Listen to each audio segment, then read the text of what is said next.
On this episode of Narcissist Apocalypse, we talk with an abuse survivor named Spoon. And Spoon is a survivor of online grooming which resulted in a life of abuse cycles. It's a story of generational trauma, predators, addiction, self-worth, and abusive relationships.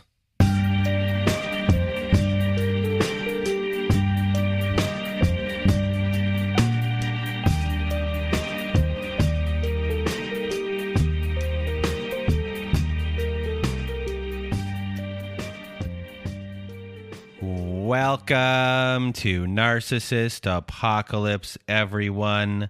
I am Brandon Chadwick, and with me today we have Spoon. How are you?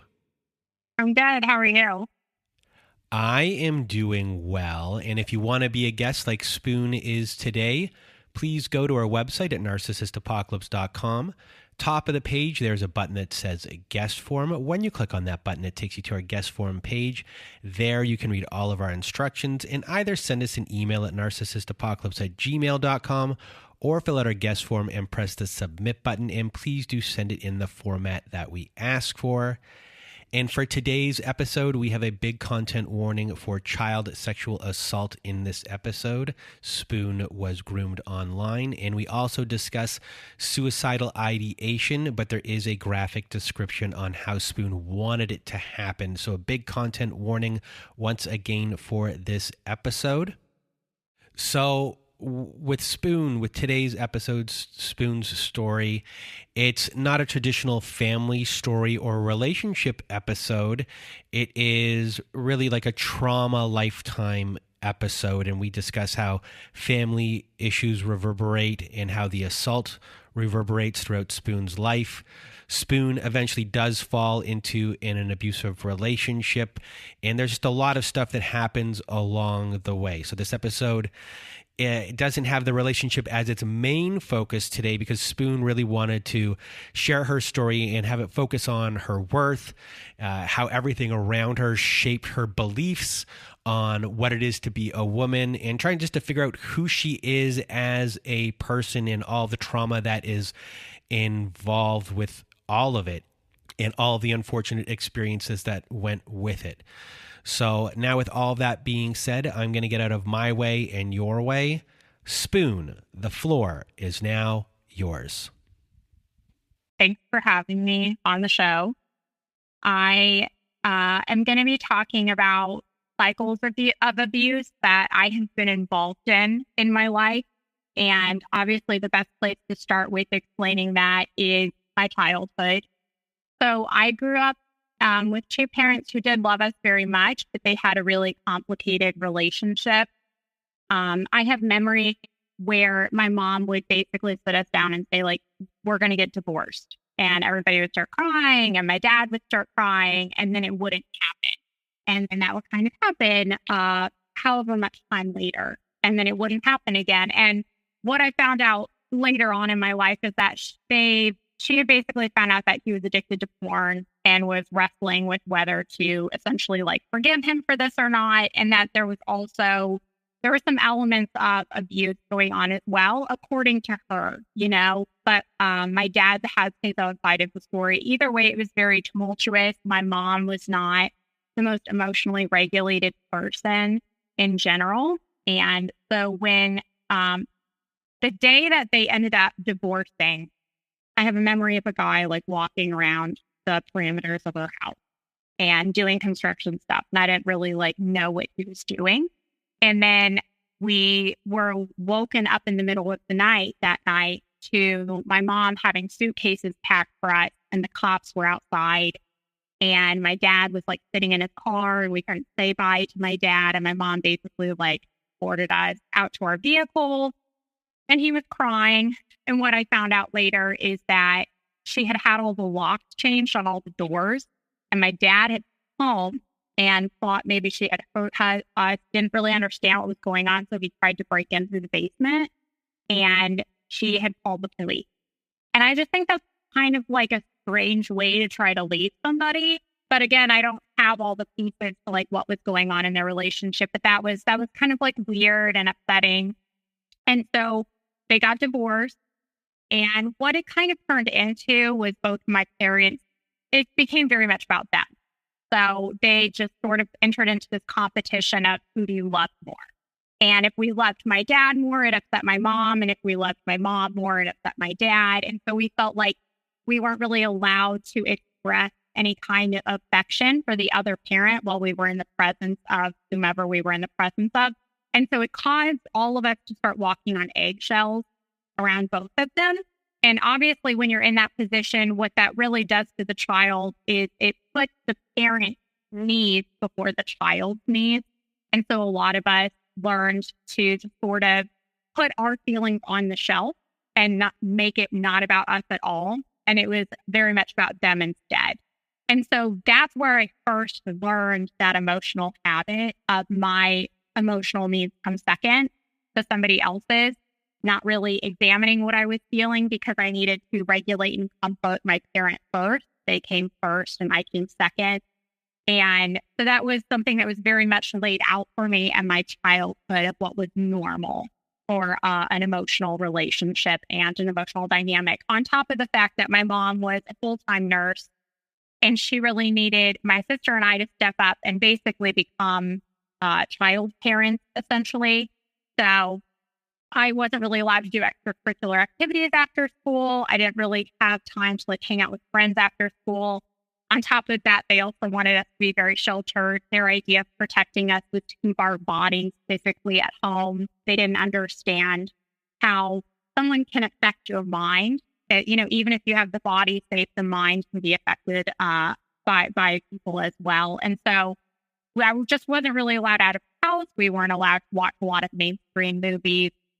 I wasn't allowed to listen to mainstream music.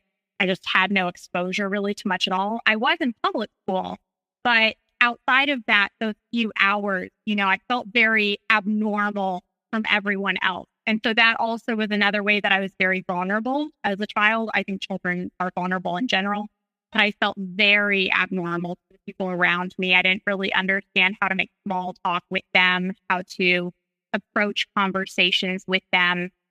So I felt very lonely. My way of dealing with it, because I'm the second oldest, my older sister, she really stepped up. She was great at cooking, great at sewing, great at basically being a child parent. And I was not good at being a child parent. I got very angry. I lashed out a lot. I was rebellious. I fought back against it. If something didn't make sense to me, it really upset me, and I would question it a lot, and I would just push back a lot in general. And so there was a lot of contention between me and my mom. I was kind of a problem child in a lot of ways. So that's where I kind of was at in my mind and in my situation around me. That kind of loneliness, that kind of frustration was going on when I found a free trial for a chat room on my flip phone that I had at the time. My story's, almost 20 years old now. When I was 13, I'm almost 32 now. And I had been on these role-playing forums for Harry Potter. They were kind of like writing activities, RPG forums, where you could get on and just sort of like practice being a character, and it was creative and expressive. So that's how I understood role-playing to be.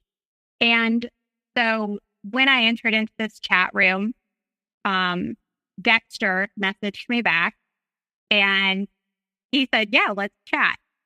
And it's not that I didn't understand that there was the potential for danger, but my logic, my child logic, was that he didn't have access to my body. And I think a lot of people think this way sometimes, so he couldn't physically hurt me. He was far away from me. He didn't know where I lived. So it could only be fun.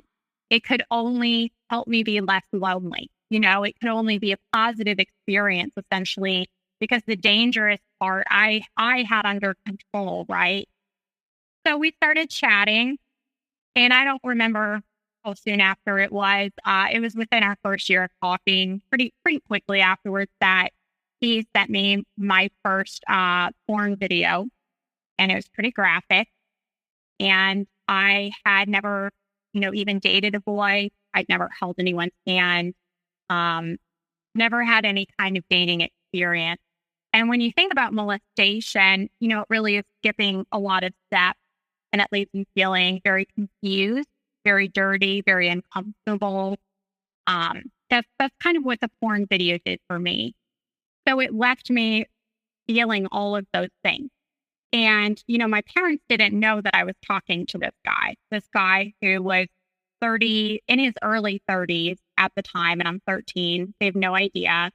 And I don't want to tell them. Of course, I don't want to tell them this is like someone who feels like my new best friend. When people sometimes don't understand the predator relationship or the abuser relationship in that honeymoon stage, he was so comforting and he always listened to what it was that I was upset about. There are a surprising amount of similarities between how predators groom children and how narcissists and psychopaths groom their future partners as well. And that honeymoon stage is absolutely a thing with predators and children. So, that was his sort of mask-like personality that he presented, where he was just a really good friend to me before everything started turning darker. So I didn't go to my parents when I saw the porn video to process that. I went to him. And I had already kind of, again, wondered if I was abnormal in some kind of way, wondered if there was something wrong with me because I was just an insecure teenager like many teenagers are. And so just like many abusers do, he saw an opportunity to begin kind of wearing down my confidence in myself, because I think sometimes that can be a goal for them. It makes sense, to really wear down your confidence so that you don't question things that they say, so that they can control you easier, all that stuff. So he basically told me that because I had cried and because it made me uncomfortable, that meant I was probably a lesbian, because normal straight girls don't react to material like that way. They like it. And I believed him. I already felt so insecure about myself. There was nothing inside of me, I think, that had the ability to question it. I didn't have any of those tools in my toolbox to kind of question his judgment. He was older than me. It felt like he knew more about the world than me. It just made sense that he would know what he was talking about. So that kind of began the whole indoctrination process into there's something wrong with me, And so that was a 3-year experience, kind of talking to him, going through that. He used porn a lot to desensitize me to a lot of really inappropriate graphic elements of sex. And so porn was really kind of instrumental in how I learned to be a woman when I was younger. On top of the fact that I, again, am not really getting much exposure to the world. And so I also had a few movies that I was allowed to watch. And that's also where I kind of turned to learn how to be a girl as well. So a lot of this is very fantasy based, it's not reality based. And my parents neither of them dated after the divorce for a really long time. So I didn't really have many examples around me for what a long-term healthy relationship looks like. So a lot of this is based in fantasy of a narcissistic psychopathic person. A lot of their fantasies aren't based in reality. Movies a lot of times aren't based in reality, and porn wasn't based in reality. So I had a very fantasy-like foundation for how I was supposed to approach the world. So when I was 16, my mom kicked me out of the house. And I moved in with my dad, and I experienced freedom for the first time. My siblings and I would talk about what it's going to be like when we get out of the house. That was like a whole conversation that we had, because it was such a big deal for us that when we would finally taste that kind of freedom, to feel that kind of independence. And I think that's another part of it. I think parents mean well. Sometimes they just become very afraid. I think my parents meant well, and they were just really scared, and they didn't know what to do with that fear. But them not allowing me to individualize myself and develop my own identity also is an aspect of abuse. It normalized me to that aspect of abuse as well in some ways, where I was like, oh, it's normal that someone else doesn't let me form my own identity either, So when I was 16, moved in with my dad, and I got a car, and now I have a vehicle. And all these things that he and I had talked about, meeting and falling in love, and all these fantasy things we talked about doing, I now have the opportunity to do. And my parents didn't really talk to each other very much.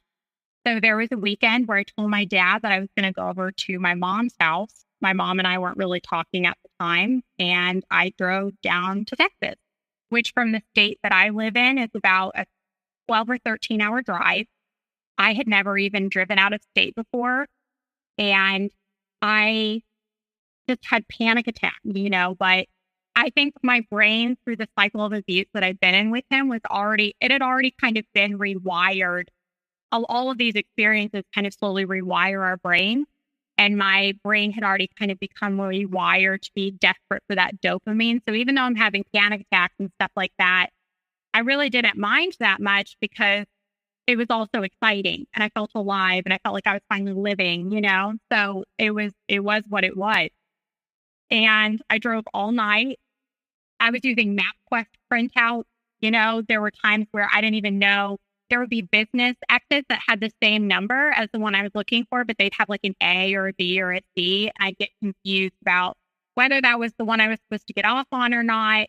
I smelled disgusting by the time I got down there because of all the panic attacks I'd had. There were toll booths. I was driving an F-150 truck that I didn't know if it was going to run out of gas. I didn't know when the next gas station was coming up. It was a whole thing. So I got down there. I left my truck at a gas station. Really horrible things happened all weekend. And then he let me go home, which today I'm kind of surprised by. I'm surprised that he let me go home, but that was a moment that was so crazy for me because regardless of how everything happened, I really didn't think that I had been raped because everything that happened really matched a lot of the narratives that I had already seen in porn videos with, the girl's needs not really mattering, the feelings not really mattering, the age difference, and a lot of these other really kind of graphic elements. So when I was driving home, I was crying and I actually kind of judged myself for crying because I really thought that I'd had a fairly normal sexual experience. I didn't really talk to anyone about it for a few months, but everyone could tell I was acting different. And I thought maybe I was just sad, that I wasn't a virgin anymore. And I ended up opening up to my mom about it. And she was the one who was like, no, you were 16. They had no idea I was talking to this guy the whole time, And so she was the one who took me to the police. I ended up working with the FBI. He did get put away in prison. And I think everyone, including myself, thought, okay, hopefully you're good now, But there were all these ideas inside of me about how I was supposed to be a woman, about how I was supposed to approach relationships, which again, were not tethered to reality. And many of them were from a predatory, abusive person.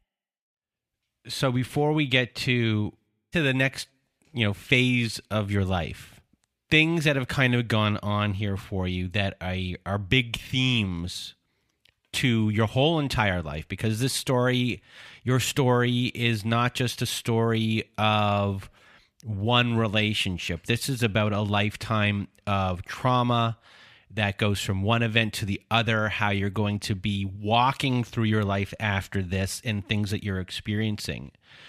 And one of the themes for you is your worth. One of the themes for you is, where was I going to learn about love, or what is love? What is healthy love? And who are the storytellers around me? And those become, things have been cemented here already at this age in a huge way.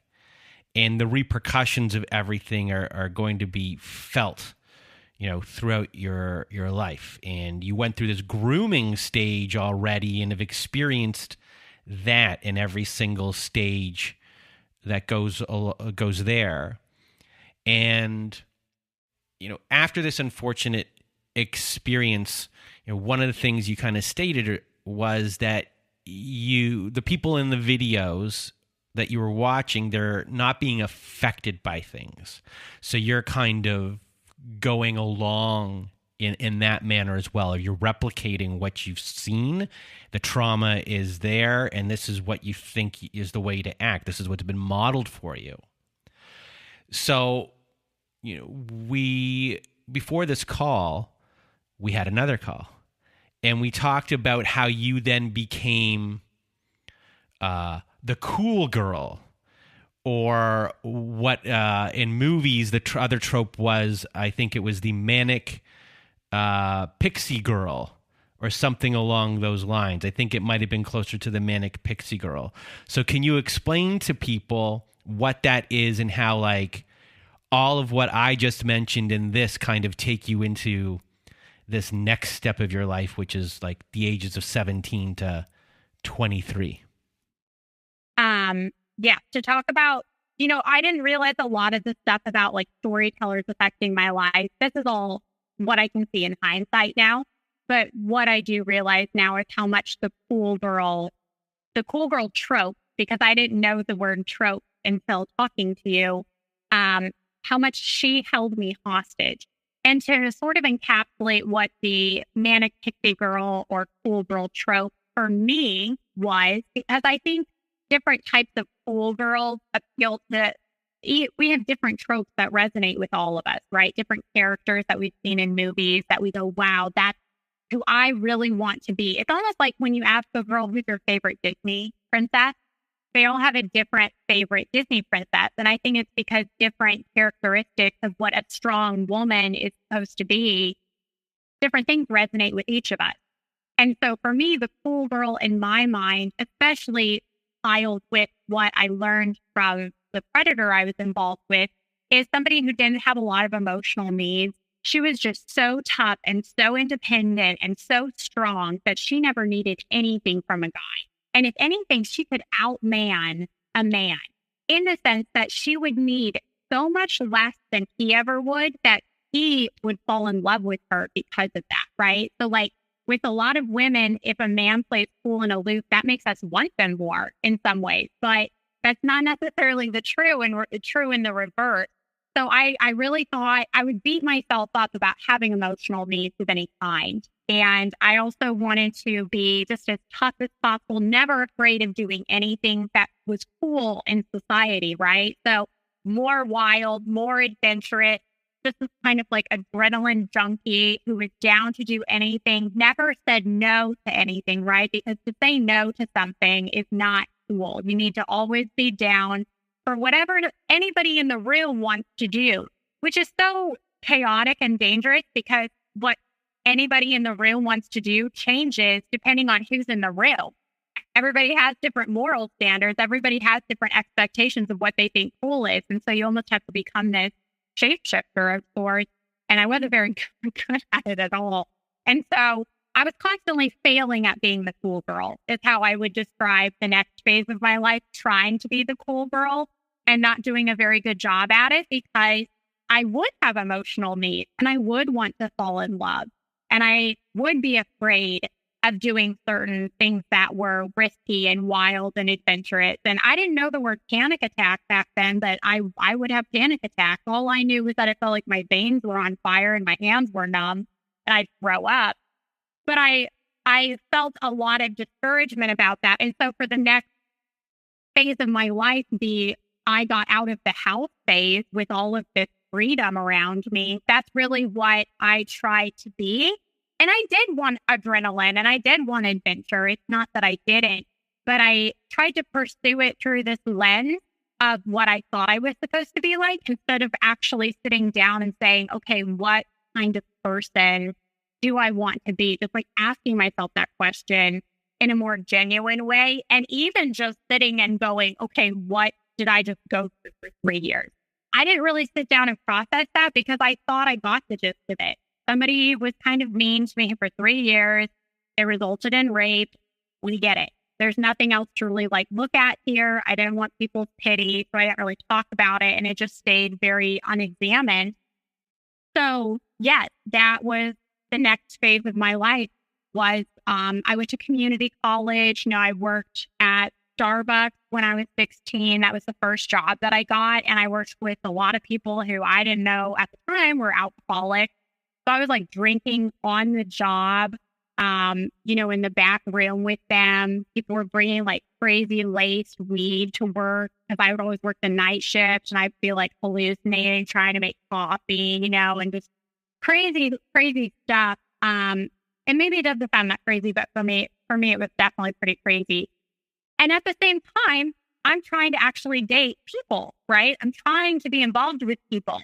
And what I find consistently through this period of my life, when I first finally have the opportunity to date boys, is that if I meet a nice, stable boy, I find that I want so desperately to be attracted to them, but I can't be.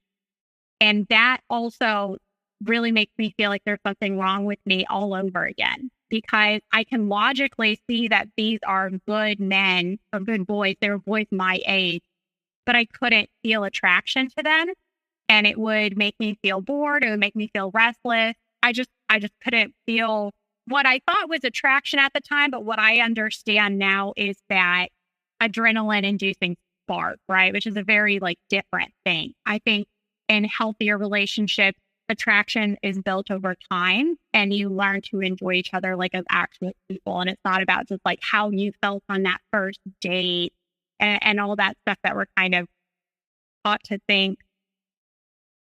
So at the age of 19, you decide to make a career choice, and that career choice was to start modeling. So tell us about this. Around 19, I'd only been out of the house for about 3 years.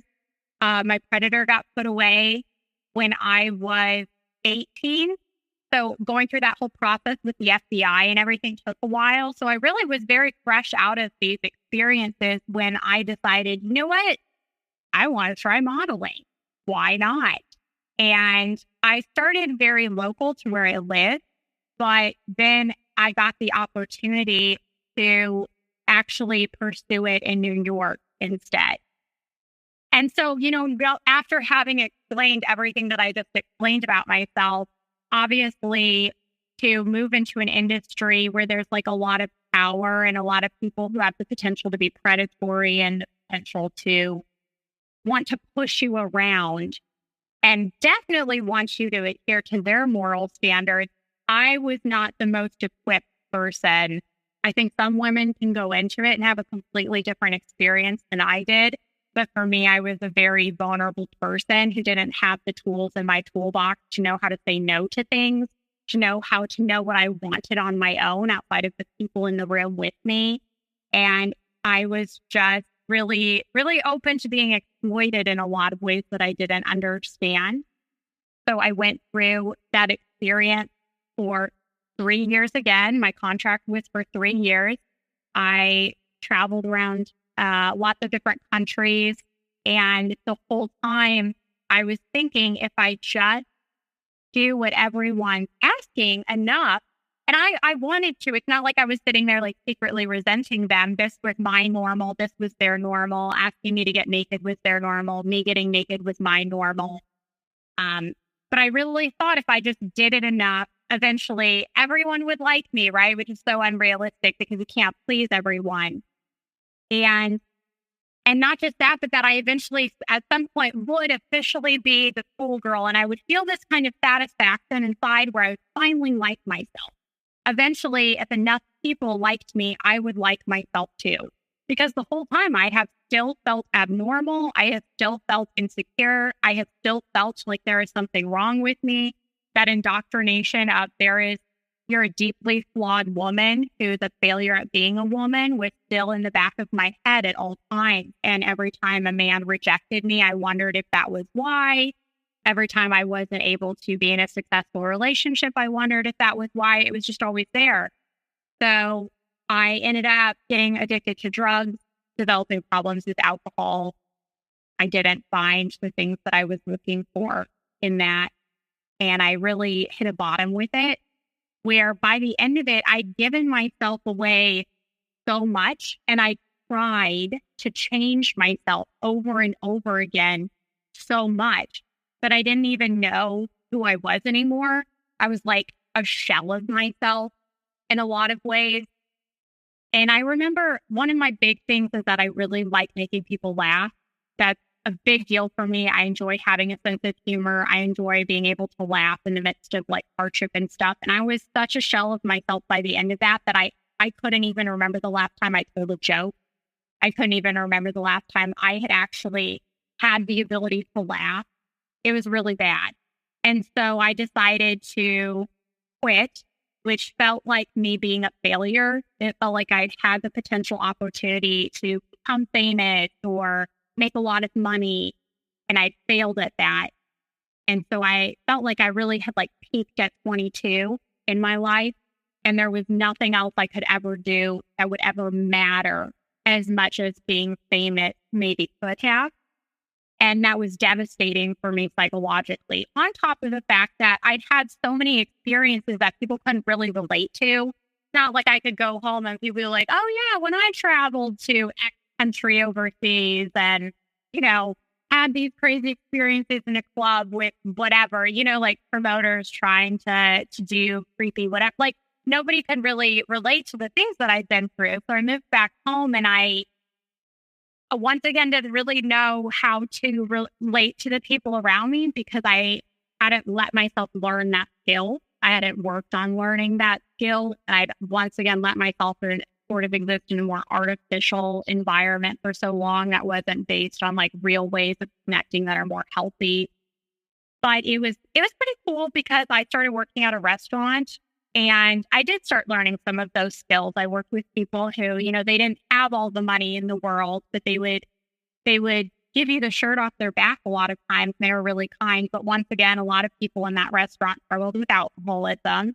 And I have not started learning any of the skills of recovery. So I just sort of fell into that again because I was so depressed, because I was in such a dark place with myself, and because I already had those issues anyway. So it only took about a year after my career ended before the depression was so dark that I just sort of woke up one day, and I'd been thinking about it on and off for a few months, but there was a day where I woke up and I was like, I really don't want to be here anymore. I don't think there's anything I can contribute. There's nothing worthwhile going on in my life. I'm not a worthwhile person. There's nothing of like value going on here. And so I just, I decided I was going to drive to a shooting range, and I had never held a gun. So I was going to have them like teach me how to hold a gun, and then I was going to like do it there. And while I was driving to the shooting range, I was having extreme tunnel vision, and this memory popped into my head that I never remembered before that moment from when I was 17. I was driving down the road with this kid I was trying to date at the time, and he pointed at this building and he said, that's where my ex-girlfriend went and she was suicidal.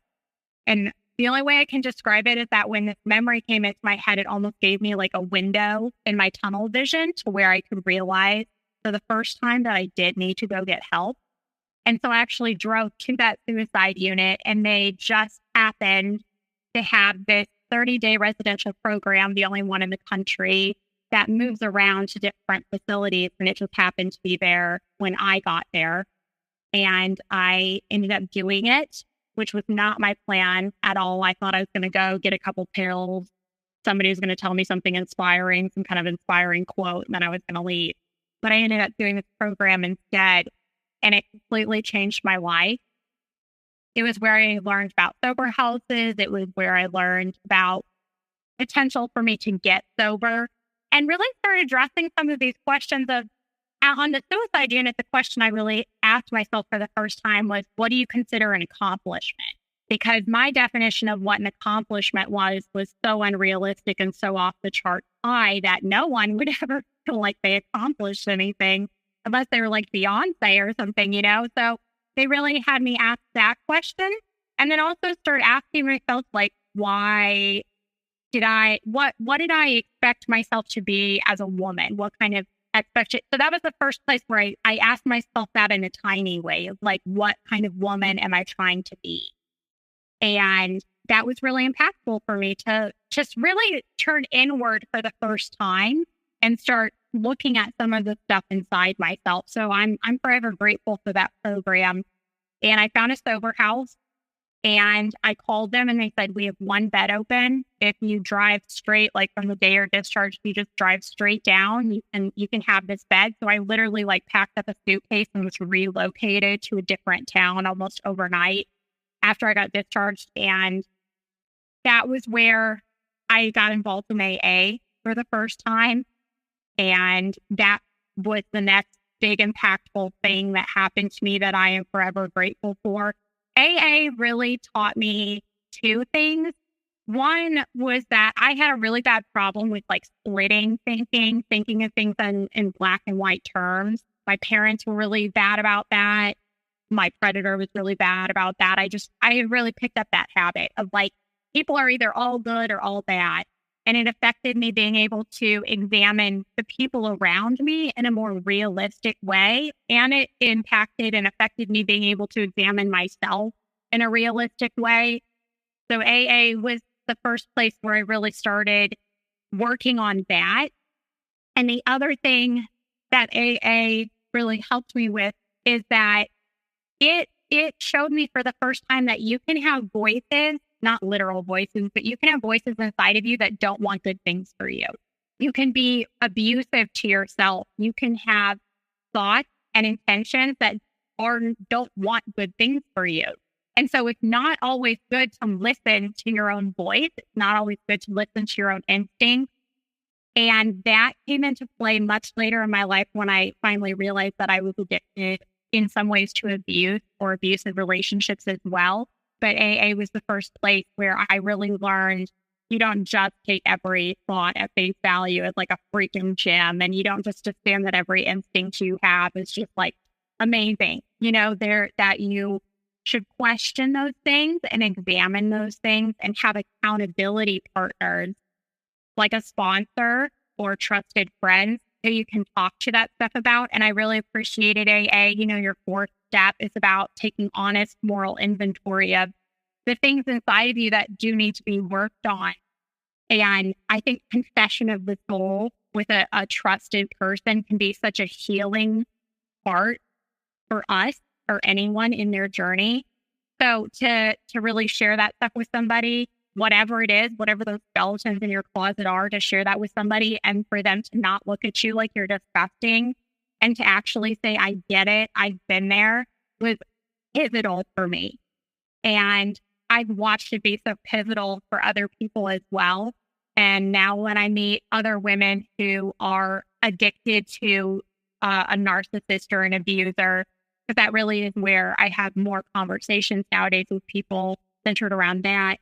I remember that, my first sponsor who did that for me in a different way and sort of like passing on, letting people be honest with you and like not judging them, But that was where I started really giving my life over to a higher power and rewiring my brain for the better, I would say, practicing life habits, taking accountability every day, looking inward every day and saying, like, where did I maybe fail today? Who do I owe an apology to today? Is there anyone I should make amends to?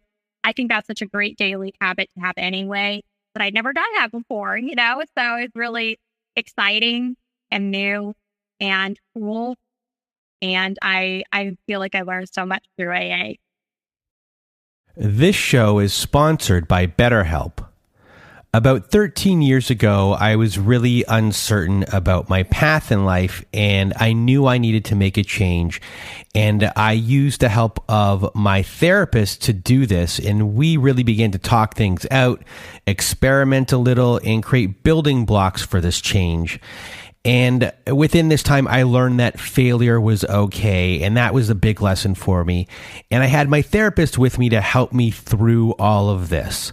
So if you're thinking of starting therapy, give BetterHelp a try. It is entirely online, designed to be convenient, flexible, and suited to your schedule. So let therapy be your map with BetterHelp. Visit BetterHelp.com/nap today to get 10% off your first month. That's BetterHelp, HELP.com/nap. So you grew up in a family with trauma, followed by being groomed and assaulted by a predator, followed by starting a career in a very predatory industry. And you were only 22 by the time all of those things really have happened. And that's a lot to deal with. And now you are in AA and you've moved to a small town. So what were the big lessons for you here at this point, going through everything that you've gone through at this point in your life? What's interesting is because I moved to a really small town, people know who you are there. Like what was so neat is when I went into the rooms, people really knew each other's stories. There wasn't the opportunity to lie as much because everyone knew everyone in that town.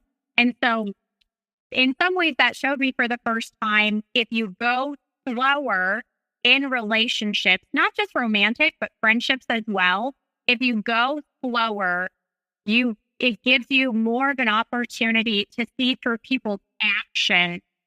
I was always listening to their words. I was always listening to the words. But that was the first time where I really started paying attention to people's actions. And I could, because I was always around the same people all the time. It was a very small town.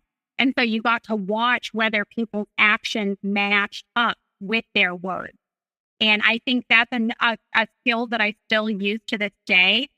When I first started getting better at this stuff and really realizing all the predatory things around me, it freaked me out at first because I was just like, how am I going to recognize bad people and stuff? And the biggest thing I really realized was like, Boone, if you just slow down, you don't have to have it all figured out tomorrow. Just don't give them everything in your heart right away. Just don't give them everything valuable and vulnerable inside of you right away.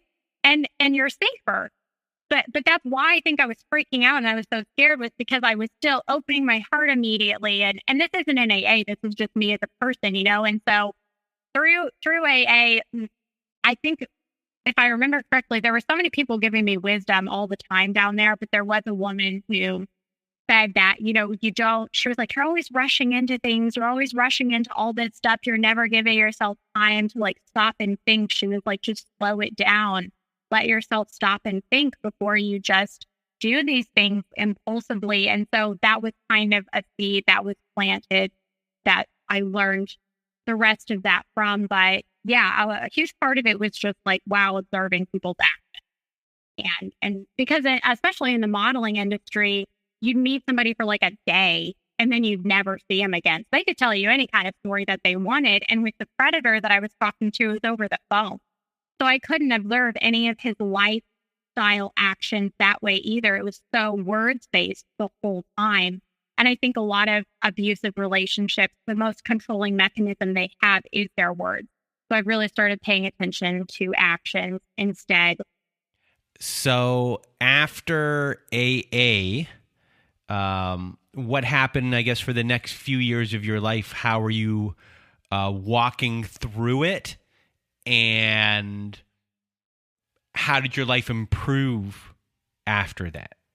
Yeah, so I saw a huge improvement in the way that I was living my life through my job and my friendship, because that had also been an area where I was massively impulsive. I struggled with sticking with anything for too long, just sort of regulating myself. I was not very good at that. And so that really helped me learn to work on that while trying to get sober. I mean, getting sober in a small town is not easy. There's nothing to do after 9 p.m. You are truly left alone with yourself. And I became very aware of the tornado inside of me. I'll say it that way, because I didn't have anything around to distract me that I could almost blame. It was oh no, that's me. Yeah, laying awake at 11 p.m. That's me. And so that was the other part of AA, is learning self-forgiveness, not living in denial about there's nothing wrong with me. It's oh no, there's some stuff wrong with me. And I can forgive myself and I can forgive others. So finding that balance of, again, getting out of that black and white thinking where if someone has flaws, they must be all evil. I don't want to see them again. Get out of my life. Learning how to exist with the people around me in this small town who are very flawed, and I can't get away from them because I'm in this small town. I just have to live with their flaws and live with my flaws, and we're all flawed. And it was a whole new experience for me. Did you worry about what you were going to do in the next phase of your life? Yes.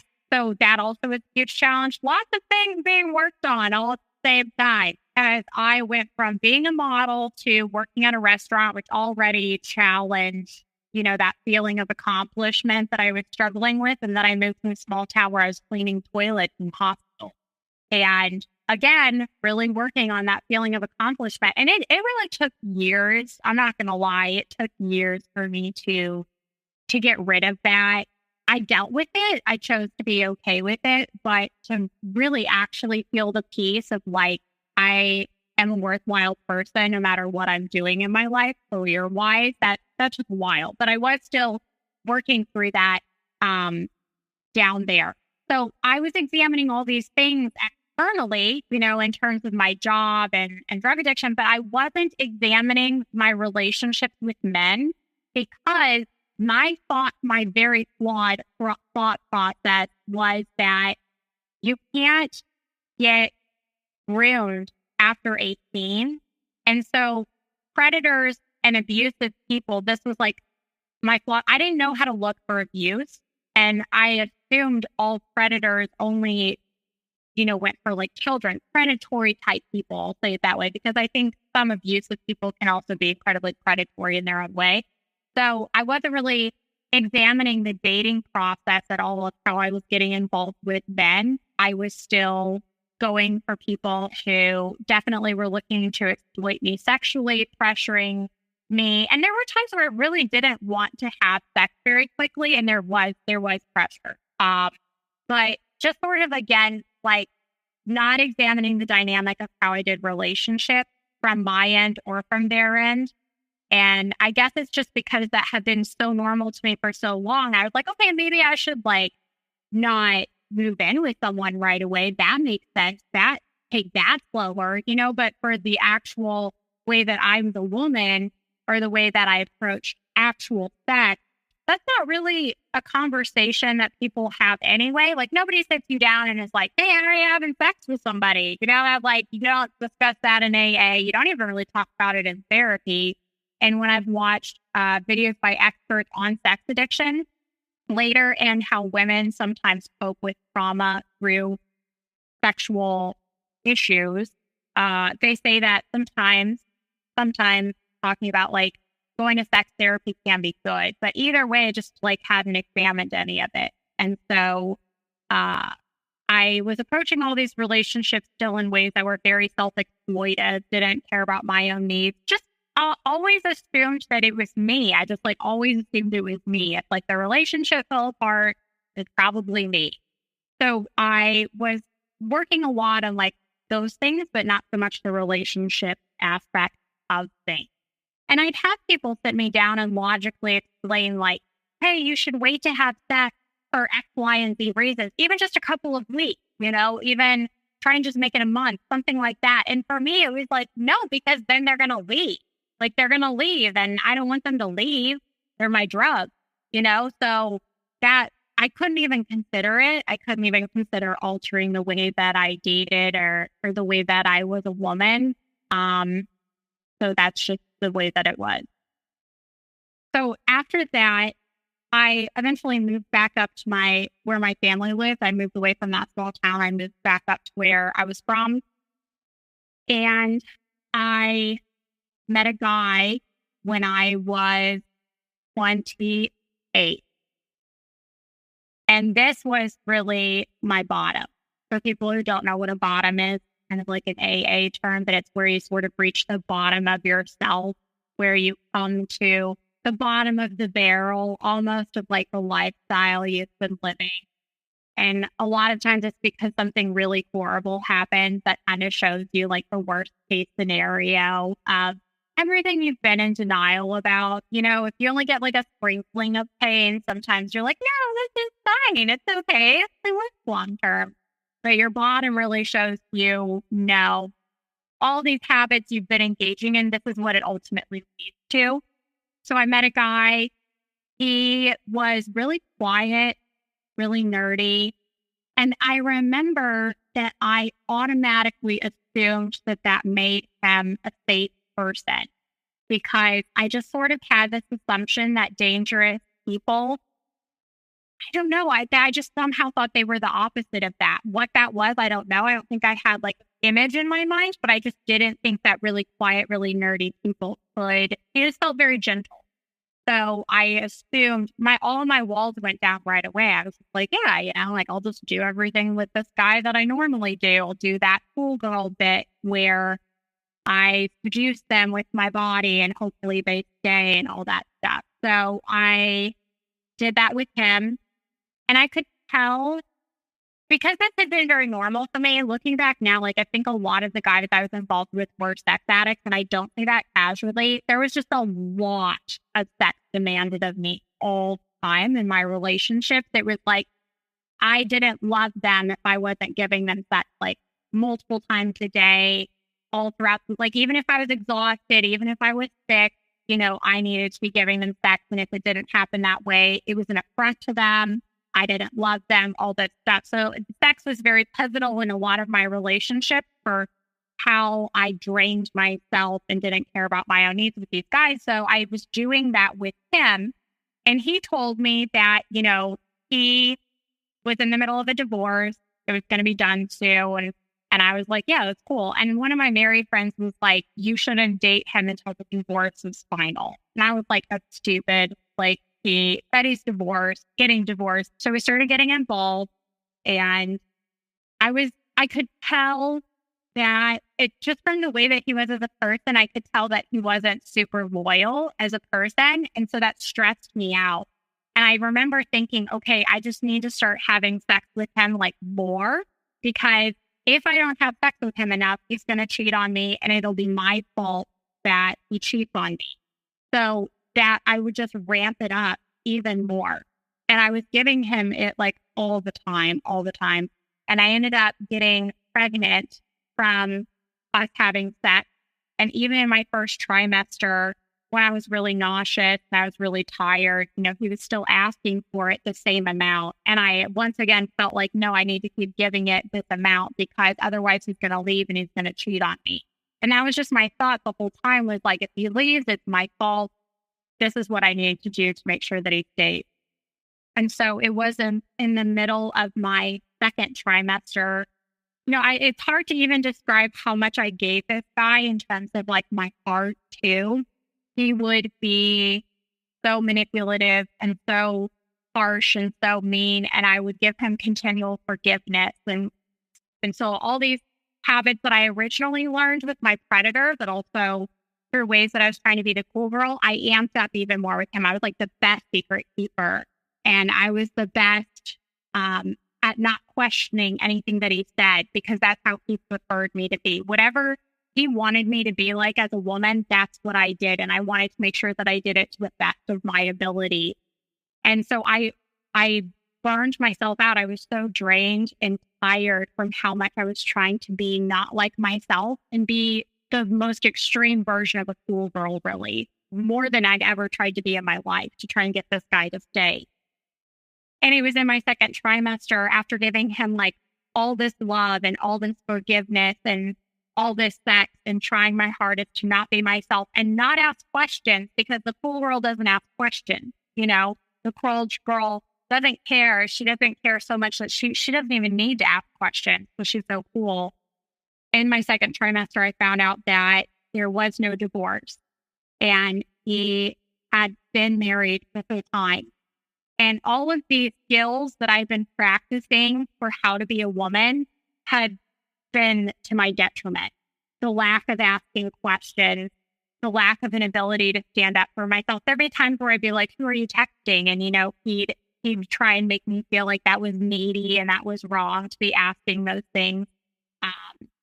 And so I saw in full how all of these things that I'd done for so long, because I really thought that was the best way to be a woman, they had been used to manipulate me. And I'd never realized that before, that a lot of these habits that I've been encouraged to have by men and by myself were really very predatory. And a lot of people, if they care about you, they're not necessarily going to ask you to keep secrets in the way that he encouraged me to keep secrets. If they care about you, you're not going to be a secret. And that sounds really obvious, but that had never occurred to me before in the way that it did in that moment, that If they care about you, you are not a secret and you don't need to stay in the background. And it was just such an extreme version, kind of culminating all together of, wow, this is really what all of this looks like played out. How it is just to help them play their game better.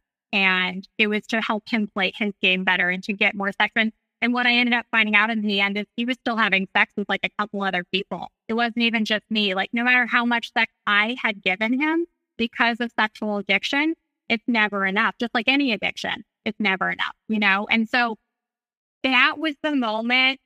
And then I looked back and I saw so there was a moment when I first met him where he planted a seed, and he said he planted the seed of the embarrassment about his divorce and why I shouldn't tell other people about it, because we knew people, we had mutual friends and stuff.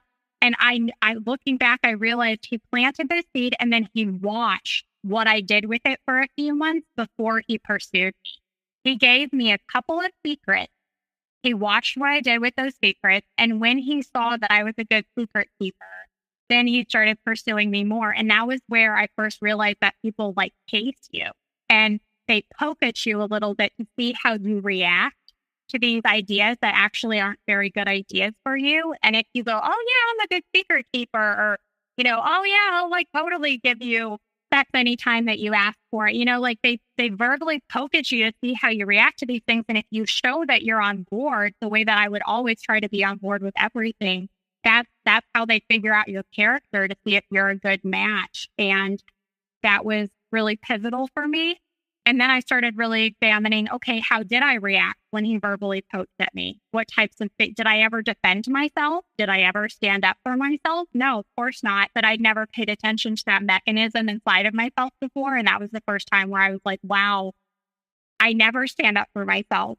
I never question anybody's stories ever. I always took everyone's stories at face value for the most part. And I was like, oh my gosh, I probably should work on that. And it just sort of opened this door to where I was like, why am I the way that I am? And where did I get this idea of like how I'm supposed to be a woman? And why did I even think I was supposed to be giving like sex away all the time like this? Like, because somebody pointed out to me on the suicide unit in a different way, like, you're not born as a baby thinking of yourself as an object. And you're not born as a baby thinking that you're a piece of shit. So somebody taught you that. Somebody taught you that to think of yourself as worthless. Somebody taught you to think of yourself as an object. And I had that, and I started really examining that. And then it just made me really aware of how much porn is like a story. Movies are obviously a story. And this guy had sold me a very convincing story. And I didn't question it because it matched the story that I already had inside of myself as well. And so the best thing I could do for myself was start absorbing different stories that are more grounded in reality about love. Part of that is actually talking to people around me who are in healthy long-term relationships, asking them about their relationship. You know, I sat down with one of my married friends one time and I was like, what's like one of your favorite memories with your husband? And I was expecting her to say, per my logic, I was expecting her to say like, oh, we went on this crazy date and did this super exciting thing. Her favorite day with her husband was them sitting inside on the couch one day when it was raining outside, watching a baseball game together.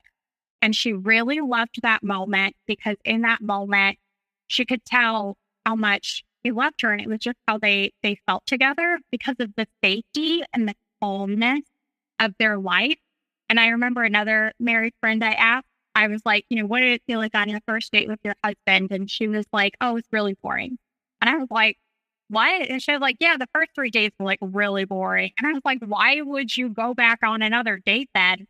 And she was like, because I could tell that he was a safe person and that he was going to treat me like that he felt safe. She just said he felt safe. And I wanted to actually get to know him as him. And I knew that boring part wasn't actually him, that it was just going to take a while to learn who he actually was. And that blew my mind too, because I always thought, oh, people on the first date.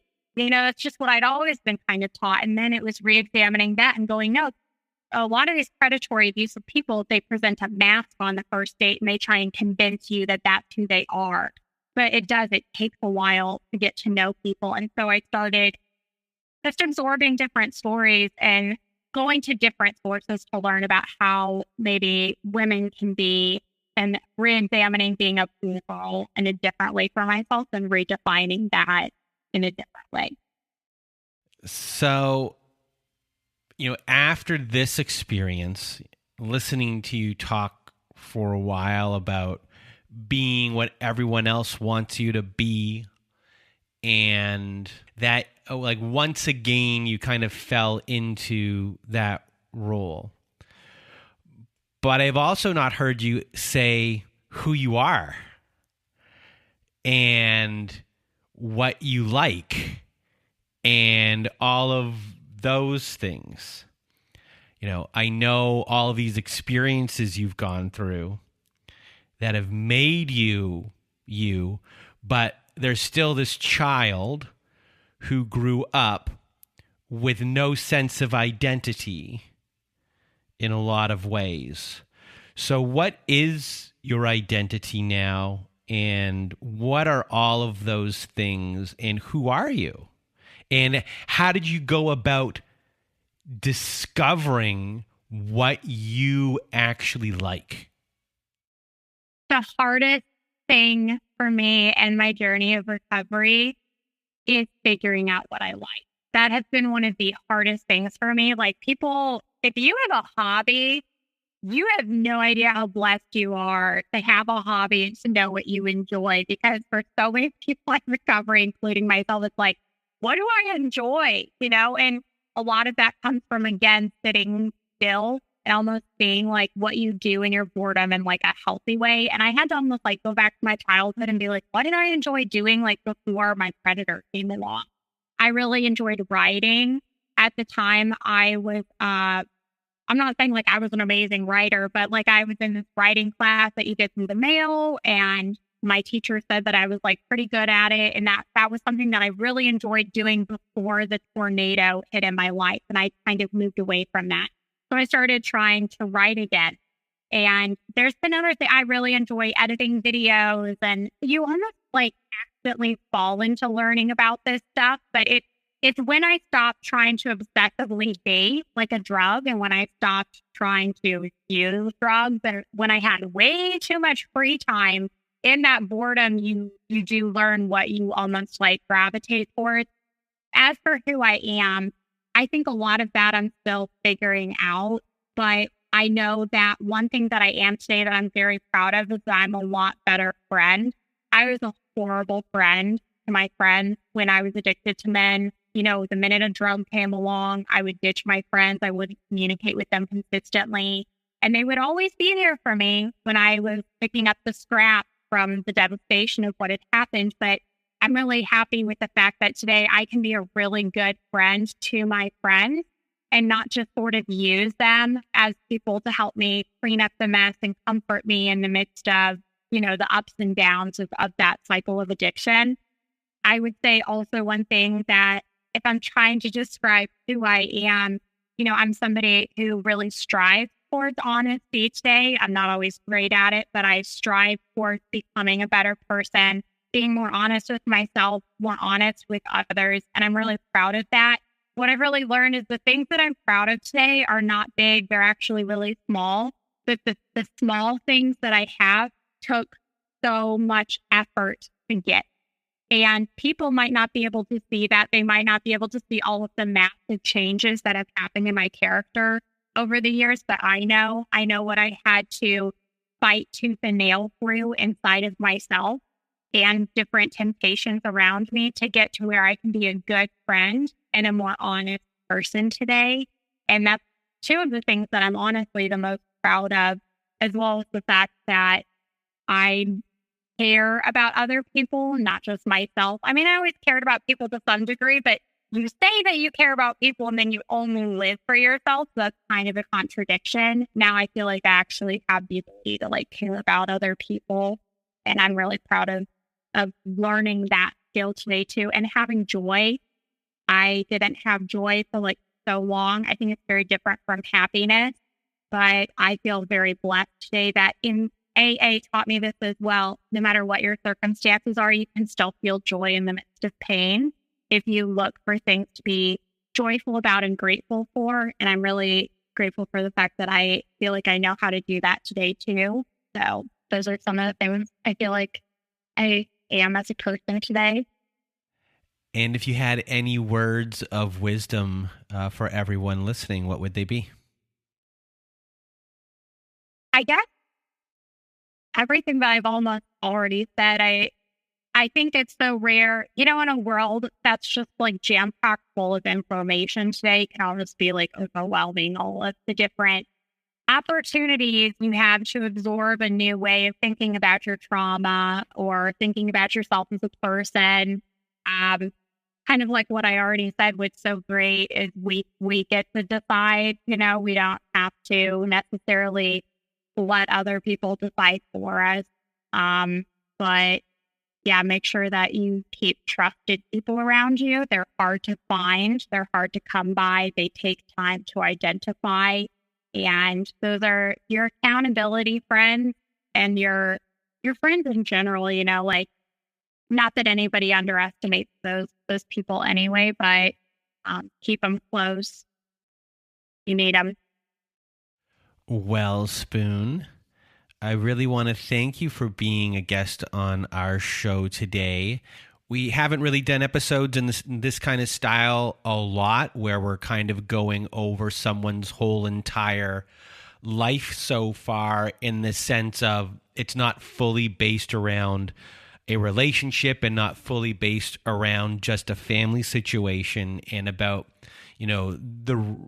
everything that's reverberated from events that go on, and how everything unfolds in your experience of walking through life in an unaware state, and then picking up these skills along the way. And then I'm sure with you think maybe you have it all figured out. You think you're at a low, and then you think you hit that low, and then when you're in that other state, you don't realize that, no, that low is about to come. You need the second boom to happen. Was that why you were just pointing at me? Oh, I was just going to say, yeah, just what you said is like another word of wisdom for everybody. Yeah. And it sounds cheesy, but I never realized perseverance, what does that word even mean? But it's that. It's thinking you have it finally figured out, feeling that almost like pink cloud excitement, encouragement for yourself, like I'm finally getting it. And then you fail, right? And you have to get back up. You do. It's hard. It's not easy, but keep getting back up. It sounds so cheesy and so cliche, but it's not easy to do that either. Yeah. Thank you so much for being here and just sharing your whole entire life, and really exposing every little thing about yourself for everyone. I know you really just wanted to, help at least one person by sharing your story. And I know you did that today. So from the bottom of my heart, thank you so much for being here. Thank you for having me on. I really appreciate the opportunity. Well, thank you once again, Spoon, for being here with us today. And if you want to be a guest like Spoon was today, please do go to our website at narcissistapocalypse.com. Top of the page, there's a button that says guest form. When you click on that button, it takes you to our guest form page. There you can read all of our instructions and either send us an email at narcissistapocalypse@gmail.com or fill out our guest form and press the submit button. And please do send it in the format that we ask for. And if you are someone that needs support, we at narcissistapocalypse.com have a support group. So at narcissistapocalypse.com, top of the page, you'll see a button that says support group. When you click on that button, it takes you to our very own safe social network. And inside, you'll see that we have Zoom meetings every Wednesday night, Thursday afternoons, and Saturday nights. We also have forum boards for you to post on to get the validation that you need from survivors just like you. And it is a wonderful group of people on there, and you can share your experiences and make friends as well. So if you need support, join our support group today. And if you need even more support, please do visit our friends at domesticshelters.org. At domesticshelters.org, they have articles and resources to help you make sense of what you're dealing with. They have every phone number and email address and every web address for shelters and agencies, no matter how big or small the town you are in. Domesticshelters.org has it there. It is a wonderful free resource and a wonderful organization. So if you need extra support, please do go to domesticshelters.org. And we here at Narcissist Apocalypse have a new friend to the show, and it is an organization called Shelter Movers, which you can reach at sheltermovers.com. And Shelter Movers helps survivors of domestic violence transition to a better and safer life. And they are currently just a Canadian company, but they're looking to be spreading into the United States. And it is a volunteer organization and a donor-supported charitable organization as well. And what they do is they help coordinate moves for people who are getting out of domestic violence. It's an interesting part of the domestic violence escape process. And they help you get to safety, and they also get your things out of your home and into storage, all of your belongings into storage, and they can do this for your pets as well and your livestock too. It is a wonderful organization, so if you need help from them or just want to donate to them, please go to sheltermovers.com.